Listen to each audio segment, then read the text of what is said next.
Hello and welcome to another Royal Reviewer channel episode and another reading of Queen Victoria's journals. Today we are going to be looking at Sunday the 4th of June 1837. So let's get right into the diary entry. Queen Victoria's journals. Sunday the 4th of June. Got up at 8.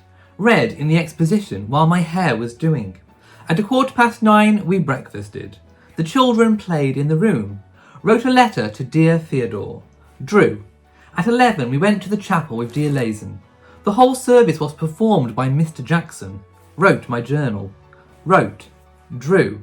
At a little after 3 came my good and honest friend Stockmar. Stockmar, known as Christian Frederick, was an Anglo-Belgian statesman and unofficial advisor to Queen Victoria and Prince Albert.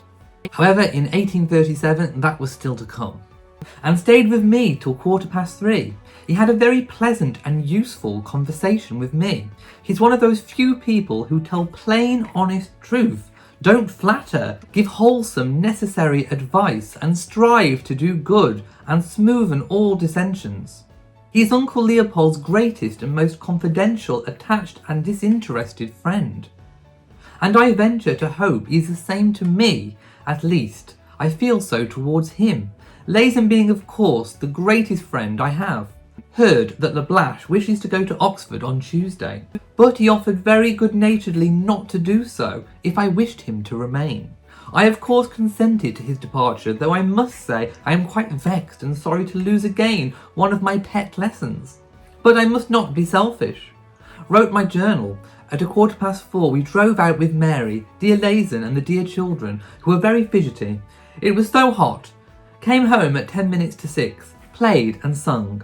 After 7 we dined, saw the children before dinner, said good night to Charles, who went to bed at 8, sang and played with Mama, stayed up till 10, read in Sir Walter Scott's Life while my hair was undoing.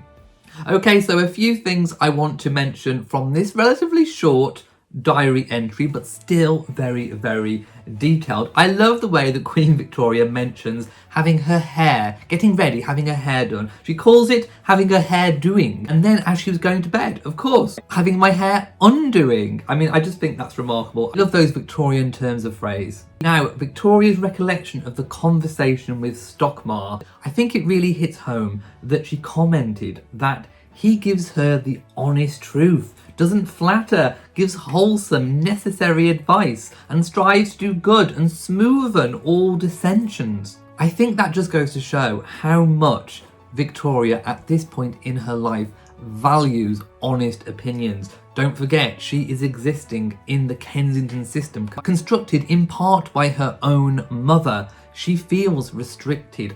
I think she has the notion that there is more going on out there than what she is being led to believe, or even what she's being told by her own mother. So to get wholesome, necessary advice that doesn't flatter, that gives the honest truth, must have been a breath of fresh air to Victoria, and very, very welcome. Also, she trusts him because he's Uncle Leopold's greatest and most confidential, attached and disinterested friend.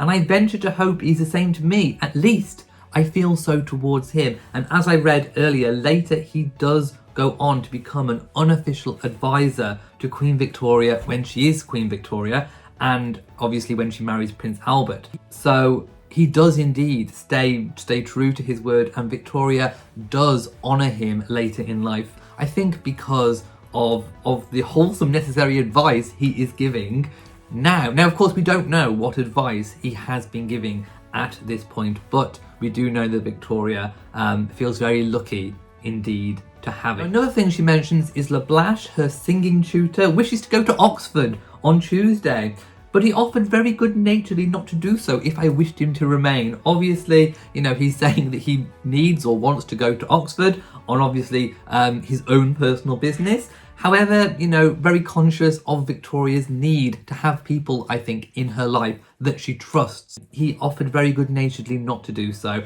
but Victoria said, I must say I am quite vexed and sorry to lose again one of my pet lessons, but I must not be selfish. So in there we can see a very kind and good-natured young woman. Today's tiara is the Cambridge Lover's Knot tiara.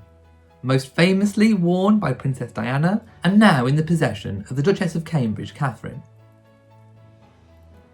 And that's it. That's all I think of note from this particular journal entry. Again, the place of writing was the principal royal residence of Kensington Palace. So if you have enjoyed this video, please give it a big old thumbs up. Don't forget to share on social media and hit the bell so that you know whenever I upload a new video. So from me in Shropshire, mwah to you all and goodbye.